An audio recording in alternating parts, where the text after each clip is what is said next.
लोक सेवा आयोग की ओर से सिविल सर्विस एग्जाम 2024 के जारी फाइनल रिजल्ट में हरियाणा का दबदबा रहा। वहीं पंचकुला की तन्वी गुप्ता ने संघ लोक सेवा आयोग की परीक्षा में 187वां अंक हासिल किया है। सेक्टर 2 की रहने वाली तन्वी की इस ऐतिहासिक उपलब्धि से न केवल उनके परिवार बल्कि पूरे पंचकुला में खुशी की लहर दौड़ गई है।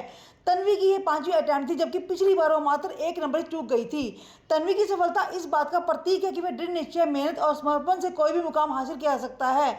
यूपीएससी जैसे कठिन परीक्षा को पास करना अपने आप में एक बड़ी उपलब्धि है और 187वां अंक रैंक प्राप्त करना तन्वी के दृढ़ आत्मविश्वास और लगन को दर्शाता है। जब चैनल 18 भारत की टीम ने तन्वी से बात की तो उनका कहना था कि वे 10 घंटे पढ़ाई करती थी और उनको इस क्षेत्र में आगे बढ़ने के लिए उनके परिवार एवं उनके दादा स्वर्गीय क्षेत्रपाल का काफ़ी अहम रोल रहा है। वे अपने दादाजी की तरह समाज सेवा करना चाहती है और देश और समाज तरक्की करे, इसके लिए उनका भरसक प्रयास रहेगा। कहते हैं कि करत करत अभ्यास के जड़मती हो सुजान।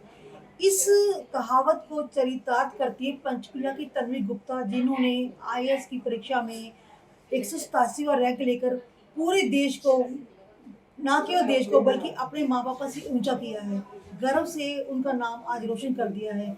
तो हम बात करते हैं तन्वी से, कैसा रहा सफर उनका, किस तरह से उन्होंने प्रैक्टिस की और कैसे इस मुकाम पे पहुंचे। तो सबसे तन्वी जी, आपका स्वागत है हमारे चैनल में। तन्वी जी, सबसे पहले तो ये बताइए कि इस तरफ आपका रुझान कैसे बढ़ा।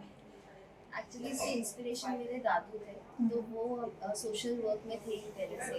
तो वो एक स्पिरिट वहाँ से जागरूक हुई कि सोसाइटी को कुछ के लिए कुछ अच्छा करना है। तो उसके बाद अपने आप गाइडेंस और डायरेक्शन मिलती रही, तो इस यूपीएससी की जर्नी में पहुँचे। तन्वी जी, जैसे आपने शुरुआत की तो कितने घंटे पढ़ाई करते थे और कैसे आपका शेड्यूल था। मेरा ये रहता था कि 8 से 9 घंटे तो हर रोज़ पढ़ना ही है, बिकॉज मैं फुल टाइम प्रिपरेशन नहीं कर रही थी। बट ऐसा था कि हाँ, बीच में जैसे मेरी जो हॉबीज़ है उसको परस्यू करती रहती थी, जैसे स्ट्रेस बस्टर, तो जैसे डांस कर लिया, पेंटिंग कर लिया। मुझे पेंटिंग का शौक था एंड पोइट्री लिखती थी, तो मैं सब बैलेंस करके चलती थी। तभी जी, जैसे कि 5वां आपका अटेम्प्ट था तो फेलियर का सफर कैसा लगा जब आपको फर्स्ट सेकंड अटेम्प्ट नहीं हुआ था।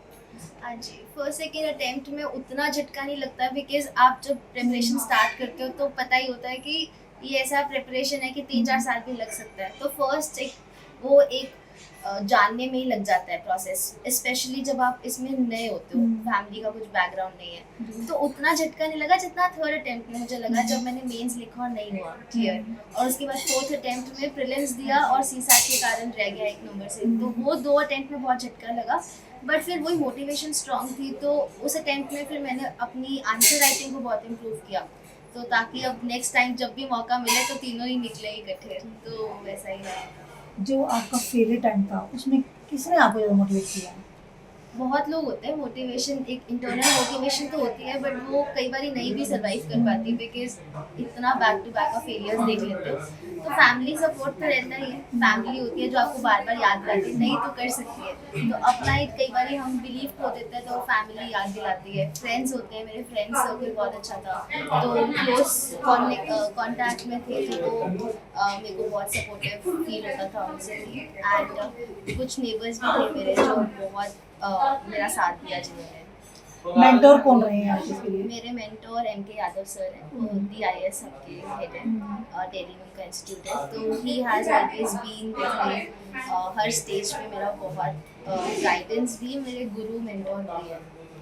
जैसे आप क्या चाहते हैं कि जैसे आपको ये स्थान मिलेगा तो कहाँ इसको कैसे वो करेंगे, मतलब सेवा के भाव से कैसे रहेगा आपका इसका आगे प्रोसेस। आगे का प्रोसेस यही रहेगा कि जिस मोटिवेशन से एंटर किए थे वो एंड तक वैसे ही रहे, कि जो पर्पस था कि सोसाइटी के लिए कुछ अच्छा करना है, तो जो भी काम सर्विस जो भी अलॉट होगी, तो वही कोशिश यही रहेगी कि जितना दे सकते हैं अपना 200% दे और पूरे ऑनेस्ट एफर्ट्स डालें। किस क्षेत्र में आप चाहते हैं कि ज़्यादा मैं इसमें अपना को बढ़ावा कर सकूँ, या किस क्षेत्र में चाहते हैं कि उसको मैं आगे और अग्रसर करूँ उसको। एक क्षेत्र जो मुझे हमेशा से एक्साइट करता है वो एजुकेशन सेक्टर है। मुझे लगता है अगर हम पढ़ाई लिखाई के क्षेत्र में शुरू से अगर कुछ बदलाव ला सके बच्चे की, तो जिंदगी देश तो बदलेगा ही। मतलब वो एक एजुकेशन एक ऐसा चीज़ है जो सब कुछ बदलने की रखता है पावर। तो वो मेरे को लगता है कि एजुकेशन सेक्टर में कुछ करना है। तो जैसे आपको पता चला कि आपने क्रैक कर दिया है, तो उस वक़्त क्या आपका मतलब कि खुद को एकदम होता है ना झटका लगता है कि ये हो गया है, तो कैसा लगा उस समय? वो बस पार्ट बताइए?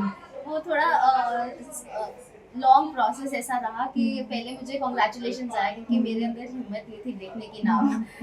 तो मैंने कहा कि वेट करते हैं, किसी का आ जाएगा अगर हुआ होगा तो एकदम से झटका नहीं लेना। तो मेरे को कॉन्ग्रेचुलेशन आया तो मुझे लगा कि अच्छा नाम तो है लिस्ट में, तब रैंक नहीं पता था।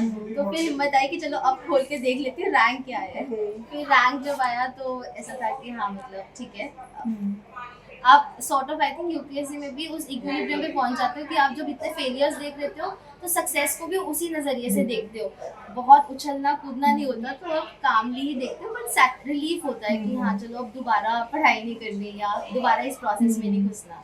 मतलब मंजिल मिल ही गई है आखिर में। हाँ जी। देश के लिए क्या सोचा, क्या करेंगे?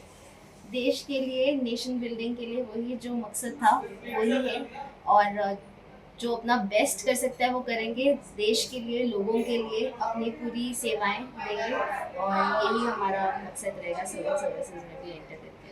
Thank you so much. तो ये थे हमारे साथ तन्वी गुप्ता जी, जिन्होंने बताया कि किस तरह से उन्होंने सफलता हासिल की और सफलता हासिल करने के बाद क्या उनका कितना उत्साहित थे, कितना उनको उत्साह, कितना पेरेंट्स ने उनको साथ दिया और कितना उनके बाहर फ्रेंड्स ने साथ दिया। तो इसके साथ ही मैं पंचकुला से करुणा मित्तल, कैमरामैन प्रिंस के साथ।